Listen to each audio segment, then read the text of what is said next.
In a recent interview, Marvel President Kevin Feige has confirmed that the audience can expect to see gay characters in the MCU in the form of current existing MCU characters and new characters we haven't seen on screen yet. From MovieWeb, the man in charge of the MCU was asked point blank about LGBT characters.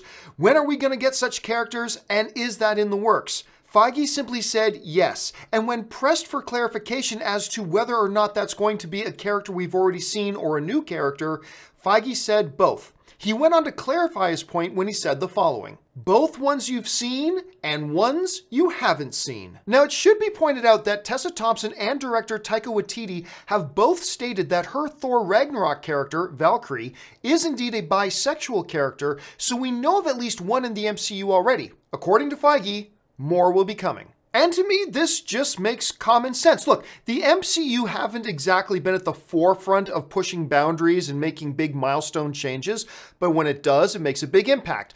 Black Panther, for example, was by no means the first black superhero movie, but it had one of the biggest cultural impacts ever. They are a little bit behind the curve right now on having a gay or lesbian character in their movies as well. Now, some people are going to say things like, why is Marvel trying to force gay characters into these movies? Well, listen, according to a recent Gallup poll, as many as 4% of all Americans are gay, lesbian, or bisexual, or some mixture of that.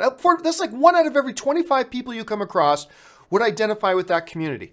Once you get in an MCU that gets 15, 20 movies into it, by not having a gay, lesbian, or bisexual prominent character, you're not only not forcing them in, it starts to take on the appearance that you are forcibly trying to keep them out. Like when 1 in 25 people in America identify as gay, lesbian, bisexual, what have you, and then you don't have them in a cinematic universe that's as big as the MCU now, it goes beyond just saying, oh, you're just trying to force them into the movie. No, no, no.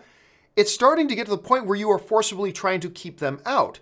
So at some point, they do have to address that. Now, like we said, Taika Waititi and Tessa Thompson said that they saw her character Valkyrie as a bisexual character and that she played it as a bisexual character, even though they never kind of explored that part of her character in the movie, which is fine. That wasn't really needed in the movie.